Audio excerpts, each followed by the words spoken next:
எனக்கு முதல்ல வந்து இந்த திரைப்படம் அமைச்சு கொடுத்த, அதாவது ஒவ்வொரு நடிகனுக்கும் ஒரு இக்கட்டான ஒரு சூழ்நிலை ஏற்படும் கெரியரில். அந்த அந்த இக்கட்டான சூழ்நிலையில் எல்லாரும் ரைட் ஆஃப் அவ்வளோதான், இதோட முடிஞ்சிச்சு, கெரியர் முடிஞ்சிச்சு, இதோட எழுந்திரிச்சு வர முடியாது அப்படின்ற ஒரு சூழ்நிலை வரும்போது, when everyone wrote me off, there were two people. In fact, almost 14 months நான் வீட்டில் உட்காந்தேன் நடிக்க முடியாமல். ஏன்னா சில பேர்னால அதை நான் சொல்ல விருப்பப்படல, அது ஓகே, அது ஒரு ஃபேஸ். பட் எனக்கு Choudhary sir, RB Choudhary sir வந்து கூப்பிட்டு, முக்கியமாக இந்த தருணத்தில் நான் சொல்ல வேண்டிய ஒரு விஷயம், நான் ரொம்ப ரொம்ப கடமைப்பட்டிருக்கேன். நான் ஏன் எல்லாரும் உழைக்கிறேன், 24 மணி நேரம் நான் எப்போ தூங்குறேன், எப்போ எந்திரிச்சு இப்போ வேலை சார் அப்படின்லாம் சொன்னாங்க.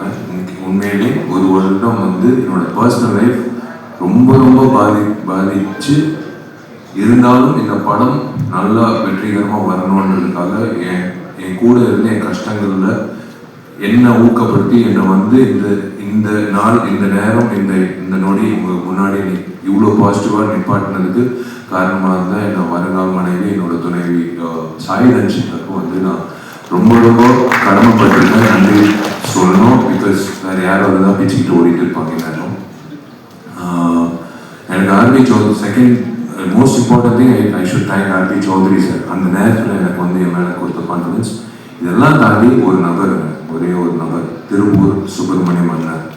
அந்த திருப்பூர் சுப்பிரமணியம் அண்ணன் கொடுத்த அந்த ஒரு ஊக்கம், அந்த ஒரு நம்பிக்கை, அது வீண் போகக்கூடாதுன்றதுனால்தான் நான் என்னோட உழைப்பு அதிகரிச்சு இந்த படம் நன்றாக கொண்டு வரணும்.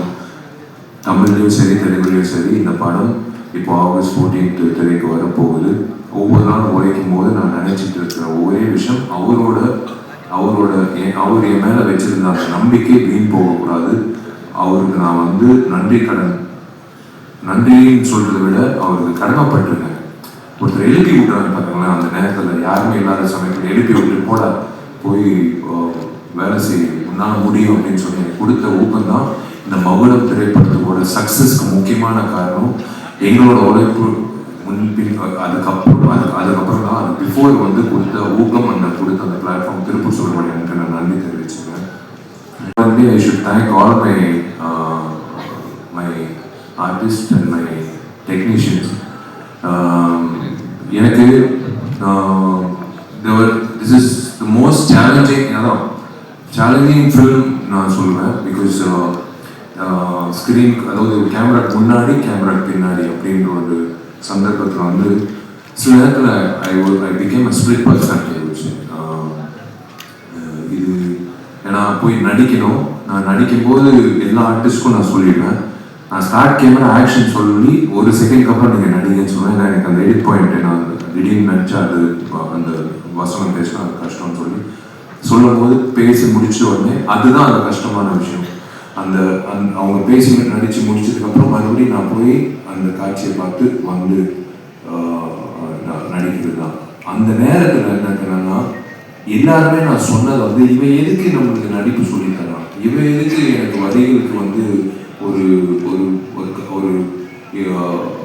ஒரு விஷயம் சொல்றாப்புல, இவன் எதுக்கு இசையமைப்புல வந்து எனக்கு ஒரு விஷயம் இவன் எதுக்கு வந்து நடன பயிற்சி, முக்கியமாக திலீப்புக்கு வந்து திலீப்புக்கு வந்து எதுக்கு நம்மளுக்கு எதுக்கு ஸ்டண்ட் பற்றி இவன் சொல்றான் அப்படின்னு சத்தியமா சொல்றேங்க. இந்த ஈகோ இல்லாத இந்த கூட்டனால தான், இந்த ஈகோ இல்லாத இந்த டெக்னீஷியன்ஸ், இந்த ஆக்டர்ஸ் ஆக்ட்ரஸஸ், இந்த டீம் எனக்கு கிடைச்சதுனால தான் மகுடம் வந்து இவ்வளோ சிறப்பாக வந்துருக்கு. ஏன்னா சத்தியமா வந்து எந்த நேரத்திலையும் வந்து என்னால் வந்து நான் நினைச்சது சாதிச்சிருக்க முடியாது. I can start with everyone, right from Dushara, next my very very close friend Anjali Padana, so many 15 years, and ஏன்னா ஆர்டிஸ்ட் கிட்ட வேலை வாங்குறது நான் கற்றுக்கிட்டது பாலாண்ணா கிட்ட. கேமரா ஆன் எப்போ ஆன் ஆகும் அவங்களுக்கே தெரியாமல் நான் மதம் சார்லாம் நான் வந்து கேமரா ஆன் பண்ணி விட்டு, சார் அப்படியே பாருங்க சார், அப்படின்னு பாருங்க சார், கட் மூவி வாங்க, அதெல்லாம் ஜான் விஜய் சார் எடுக்கலையே சார், இல்லை சார் எடுத்தார் சார், உங்கள் கண்ணு தான் சார் முக்கியம் அப்படின்ட்டு அவர் சொல்லிட்டு அவருக்கு ஒரு சின்ன ஒரு கன்ஃபியூஷன் இருக்கும். பட் நான் ஷோயிங் த ஃபுட்டேஜ் அண்டர்ஸ்டுட். எனக்கு அதே மாதிரி தான் மற்ற நடிகர்கள் ஐ டோன்ட் நோ லைக் எனக்கு அந்த மாயா ஆகட்டும் லைக் எவ்ரி ஒன் அந்த தம்பி அர்ஷன் ஆகட்டும் like I have to go down to that அவங்க இடத்துக்கு வந்து ஜூஸும் வேணாம் காரம் வேணாம் அப்படின்னு சொல்லும்போது அந்த சொல்லும் போது அவங்க உள்வாங்கி பண்ணுறது ஐ ஹேவ் இட் இஸ் எனக்கு பிடிச்ச ஒரு கிராஃப்ட் இதுங்க. 35 வருஷத்தோட கனவு. இந்த இடத்துல வந்து நான் உண்மையிலேயே வந்து எங்கள் அப்பாவுக்கு நான் நன்றி சொல்லணும். எப்படி நீங்கள்லாம் எப்படி காத்துட்டு இருந்தீங்களோ கிட்டத்தட்ட ஒரு 4.5 மணி நேரம் வந்து ஒரு நின்றுட்டு இருந்தாரு. நான் அர்ஜுன் சார் கிட்ட உதவி இயக்குனராக வேலை செய்யுது நான் கேட்கும்போது அவர் ஷூட்டிங் இருந்தார். பட் 4.5 மணி நேரம் இருந்தார். வேணாப்பா தெரிஞ்ச அந்த அர்ஜுன் அங்கிள் எனக்கு எத்தனையோ வருஷம் பார்ப்போம். பட் இருந்தாலும் இல்லை நீ அசிஸ்டன்ட் சேர போகிற ஸ்கூலில் உனக்கு இப்போ எப்படி அட்மிஷன் நின்னோ அதே மாதிரி உனக்கு நான் நின்று நான் உனக்கு வேலை வாய்ப்பு கேட்க போகிறேன் அப்படின்னு சொல்லி நின்று எனக்கு ஊக்கப்படுத்தி என் கனவை நினைவாக்குன எங்கள் அப்பாவுக்கு நான் வந்து நன்றி தெரிவித்தே ஆகணும். அது வந்து கடமைப்படுத்திட்டேன் எங்கள் அப்பாவுக்கு. ஏன்னா ஒவ்வொருத்தருக்கும் ஒரு கனவு இருக்கும். ஆனால் சினிமான்னு சொல்லும்போது நிறைய பேர் பெற்றோர்கள் வந்து இல்லை மீடியா சினிமாலாம் வந்து முக்கியமாக பெண்களுக்கும் அந்த விஷயம் இருக்கும். இல்லை மீடியாவில் வந்து தப்பு அதில் போகக்கூடாது அப்படின்னு சொல்லுவாங்க. ஆனால் எங்கள் அப்பா வந்து எங்கள் அம்மா வந்து முக்கியமாக சண்டை போடி காரணம் வந்து எங்கள் அம்மா தாங்க. எங்கள் அப்பா வந்து இல்லை இவ்வளோ காசுலாம் செலவு பண்ண முடியாது. எங்கள் அம்மா சொன்னாங்க நீ காசு செலவு பண்ணுறியா இல்லை நான் காசு செலவு பண்ணணும் இப்படி செலவு பண்ண. நான் லிங்கசமாட கதை கேட்டேன். இந்த படம் தான் என் பையனை வந்து பெரிய ஆக்ஷன் ஹீரோ ஆகணும்னு எங்கள் அம்மா தான் சொன்னது. அதுதான் வந்து எங்கள் அப்பா அம்மாவோட அந்த அந்த ஒரு அவங்க கொடுத்த அந்த நம்பிக்கை தான் 35 வருஷம் கழிச்சு today I'm standing in front of you as a director. Of course ghost direction okay, but அஃபிஷியலாக விஷால் என்ற 45வது புதுமுக இயக்குனர் 99வது படம் ஆர்பி சௌத்ரி சார் சூப்பர் டூப்பர்னு சொல்லிக்கிறது பெரிய விஷயம். I should really thank my Gurunather Arjun sir, Action King Arjun sir.